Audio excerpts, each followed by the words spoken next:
ಸಾಕಿದ ಮಾವುತನನ್ನೇ ಆನೆಯೊಂದು ತಿವಿದು ಕೊಂದಿರುವಂತಹ ಘಟನೆ ಬೆಳಗಾವಿಯಲ್ಲಿ ನಡೆದಿದೆ.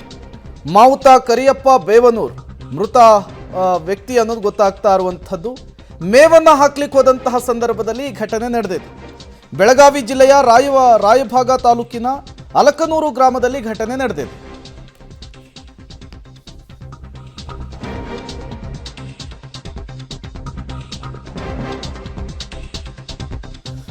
ಸಾಕಿದ್ದ ಮಾವುತನನ್ನೇ ಆನೆಯೊಂದು ತಿವಿದು ಕೊಂದಿರುವಂತಹ ಘಟನೆ ನಡೆದಿದೆ. ಮಾವುತ ಕರಿಯಪ್ಪ ಬೇವನೂರು 30 ವರ್ಷ ಮೃತಪಟ್ಟಂತಹ ಮಾವುತ ಮೇವನ್ನು ಹಾಕ್ಲಿಕ್ಕೆ ಹೋದಂತಹ ಸಂದರ್ಭದಲ್ಲಿ ಘಟನೆ ನಡೆದಿರುವಂಥದ್ದು.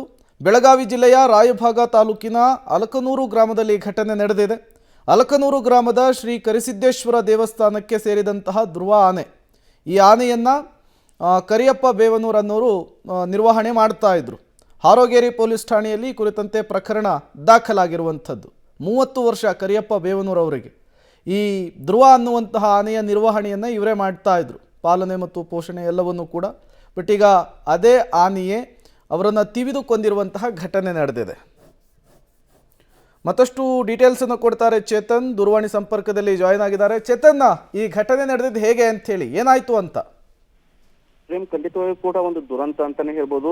ಯಾಕಂದ್ರೆ ತಾನೇ ಸಾಕಿ ಸಲಹಿದಂತ ಆನೆ ಏನು ಮಾವುತನನ್ನೇ ತಿವಿದು ಕೊಲೆ ಮಾಡಿರುವಂತದ್ದು ಏನು ಬೆಳಗಾವಿ ಜಿಲ್ಲೆ ರಾಯಬಾಗ್ ತಾಲೂಕಿನ ಏನು ಅಲಕ್ನೂರು ಗ್ರಾಮ ಇದೆ. ಅಲಕ್ನೂರು ಗ್ರಾಮದಲ್ಲಿ ಶ್ರೀ ಕರಿಸಿದ್ದೇಶ್ವರ ದೇವಸ್ಥಾನದ ಆನೆ ಇದೆ, ಧ್ರುವ ಎನ್ನುವ ಆನೆಯನ್ನ ಏನು ಕರಿಯಪ್ಪ ಸಾಕಿ ಸಲುತ್ತಾ ಇದ್ದ. ಆದ್ರೆ ಇಂದು ಬೆಳಿಗ್ಗೆ ಏನು ಮೇವು ಹಾಕಲು ಹೋದ ಸಂದರ್ಭದಲ್ಲಿ ಆನೆ ಕೋಪಗೊಂಡು ಆತನಿಗೆ ಸೊಂಡಿಲಿನ ತಿಳಿದಿರುವಂತದ್ದು. ಅದ್ರ ಜೊತೆಗೆ ಕೆಲವೊಂದಿಷ್ಟು ಕಾಲಿನಿಂದಲೂ ಕೂಡ ಗಾಯ ಮಾಡಿದ ಪರಿಣಾಮ ಆತ ಸಾವನ್ನಪ್ಪಿರುವಂತದ್ದು.